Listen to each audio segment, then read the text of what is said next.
नमस्कार दोस्तों, आज हम बात करेंगे दुनिया के सबसे ऊंचे और मशहूर पहाड़ माउंट एवरेस्ट पर चढ़ने के बारे में। अगर आप भी यह सपना देख रहे हैं तो इस वीडियो में हम आपको बताएंगे कि कैसे आप नेपाल के रास्ते से एवरेस्ट बेस कैंप तक यात्रा कर सकते हैं। माउंट एवरेस्ट, जिसे सगरमाथा या चोमोलुंगमा भी कहा जाता है, दुनिया का सबसे ऊंचा पहाड़ है जो 8,848.86 मीटर 29,031.7 फीट ऊंचा है। यहां तक पहुंचने की यात्रा एक सपना से भी बढ़कर है। यह एक महान अनुभव है।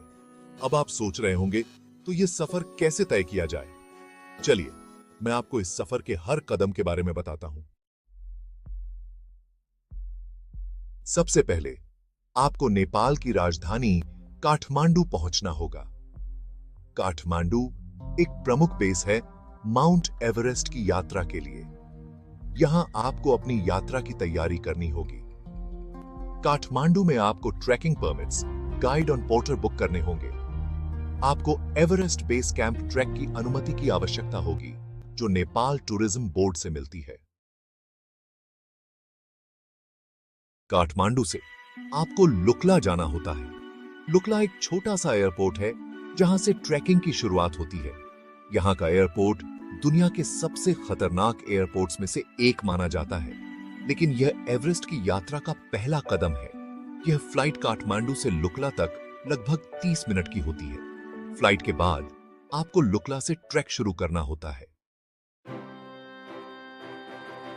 लुकला से आपका पहला प्रमुख स्टॉप नमचे बाजार होता है, जो एवरेस्ट बेस कैंप ट्रैक का एक महत्वपूर्ण टाउन है। यहां तक पहुंचते पहुंचते लगभग 2 दिन लगते हैं। नमचे बाजार ट्रैकिंग के दौरान एक अच्छा स्टॉप है, जहां आप ऑल्टीट्यूड एडजस्टमेंट कर सकते हैं।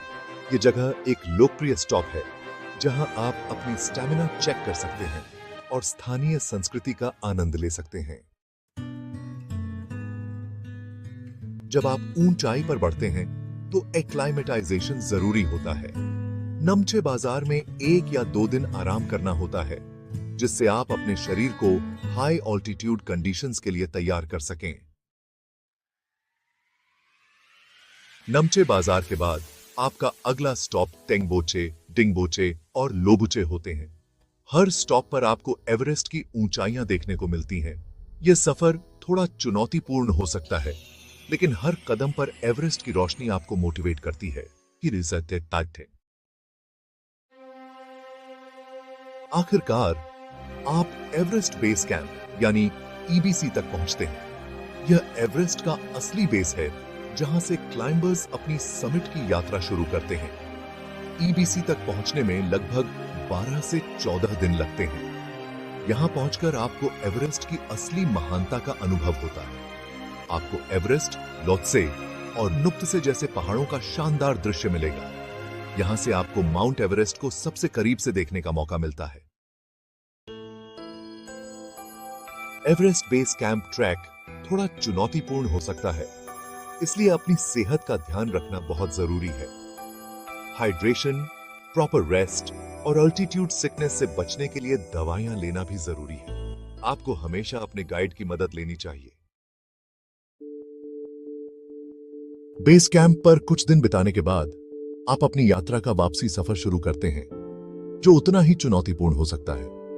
यात्रा खत्म होने के बाद आप लुकला से काठमांडू वापस आ सकते हैं। तो दोस्तों, यह था माउंट एवरेस्ट पर चढ़ाई का एक स्टेप बाय स्टेप गाइड। अगर आपको यह वीडियो पसंद आया हो तो लाइक और सब्सक्राइब जरूर करें। अपना सफर शुरू करने के लिए आपको सबसे पहले अपने मन में एक दृढ़ संकल्प और हिम्मत रखनी होगी। माउंट एवरेस्ट आपका इंतजार कर रहा है। जय नेपाल, जय माउंट एवरेस्ट।